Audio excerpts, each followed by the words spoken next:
அஸ்ஸலாமு அலைக்கும் ஃப்ரெண்ட்ஸ். நம்ம இப்போ ஒரு கம்ப்ளைண்ட் ஒன்று பார்க்க வந்தீங்க. டக்டபிள்ஏசி 410 உண்டு கம்ப்ளைண்ட் உண்டு, கூலிங் கம்ப்ளைண்ட்டு. அதை என்னென்று பார்ப்போம். ஓப்பன் பண்ணுவோம். ஃபஸ்ட்டு ஓப்பன் பண்ணிவிட்டு என்னென்று பார்ப்போம். பார்த்தோம்டா பாருங்கள், ஃபுல்லாக கெப்பாசிட்டர் ஆயில் லீக்கேஜ் ஆகி கிடக்கு. ஃபுல்லாக ஆயில் இதில் ஃபுல்லாக இதாகி கிடக்கு. இதை இப்போ நம்ம இப்போ மாற்றுவோம். பாருங்கள், ஃபுல்லாக ஆயில் வழியாக ஆகி கிடக்கு. ஆயில் கசிஞ்சு ஃபுல்லாக இதாகி கிடக்கு, அவுட் ஆகி கிடக்கு. அதை இப்போ சேஞ்ச் பண்ணுவோம். நம்ம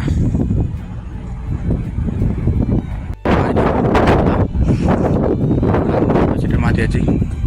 இப்போ ரன்னிங் ஆகி வச்சு பார்ப்போம். பார்த்தீங்கன்னா சரி, ஒன்றாயிட்டு 80.4 80.3 இப்போ கொஞ்சம் எப்படி 20 வரைக்கும் வரும் லோடாக கிடவுது. இதெல்லாம் நார்மல் வரைக்கும்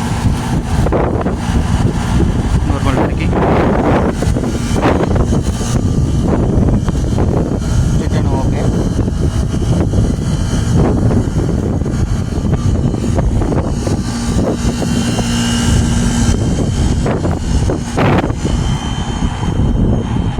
கம்ப்ளைண்ட் என்ன பார்த்தோம்னா பார்த்தீங்களா 9.7 வரை எப்படி 20 வரும்.